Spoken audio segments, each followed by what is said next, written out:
एक गुरु और शिष्य जंगल से होते हुए अपने गांव जा रहे होते हैं। अंधेरा काफी हो चुका था। शिष्य ने अपने गुरु से कहा कि गुरु जी, काफी रात हो चुकी है, अगर आप कहें तो आज की रात यही आसपास के किसी गांव में गुजार ले। गुरु जी ने अपना सर हिलाया और वे आसपास के गांव में एक छोटे से घर के पास जाकर रुके। अब जैसे ही वहां गए तो गुरुजी के शिष्य ने दरवाजा खटखटाया। उस घर से एक गरीब आदमी बाहर निकल तो गुरुजी ने बोला, हम अपने गांव जा रहे थे, लेकिन काफी रात होने की वजह से हमने इसी गांव में रुकने का सोचा। क्या हम आज रात आपके यहाँ रुक सकते हैं? गरीब आदमी बोला, हाँ क्यों नहीं, आप दोनों अंदर आ जाइए। अब जैसे ही गुरुजी अंदर गए, उन्होंने देखा कि उस आदमी के घर में बहुत ज्यादा गरीबी थी। गुरुजी ने उनसे पूछा कि आप काम क्या करते हो? वह गरीब आदमी बोला कि मेरे पास बहुत सारी जमीन है। तो गुरुजी ने बोला, अगर तुम्हारे पास बहुत सारी जमीन है तो इस तरह क्यों रह रहे हो? वो आदमी बोला यह किसी काम की नहीं है। गांव वाले बोलते हैं कि यह बंजर जमीन है, यहाँ पर कुछ भी नहीं उगाई जा सकती है। वहाँ फसल उगाना सबसे बड़ी बेवकूफ़ी है। गुरुजी ने बोला कि तुम्हारा गुजारा कैसे होता है?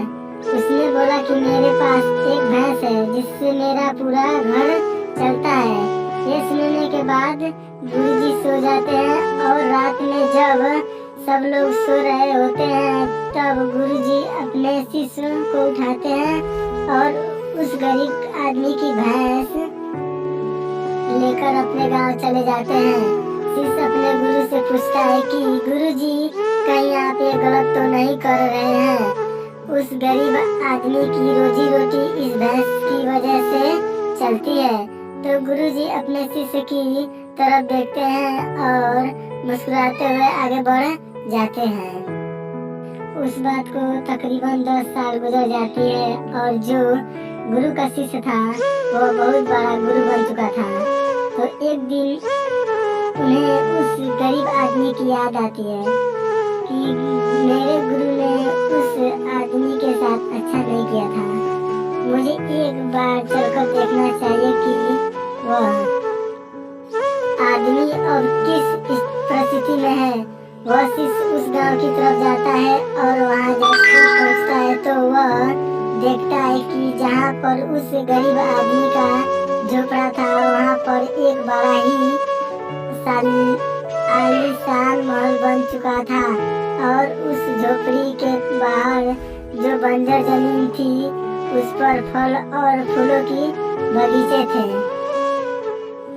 तभी उधर से उस घर का मालिक आता है। शिष्य उसे पहचान लेता है और उस आदमी को बोलता है, तुमने मुझे पहचाना? मैं अपने गुरुजी के साथ आया था, हमने एक रात के लिए आपके यहाँ रुके भी थे।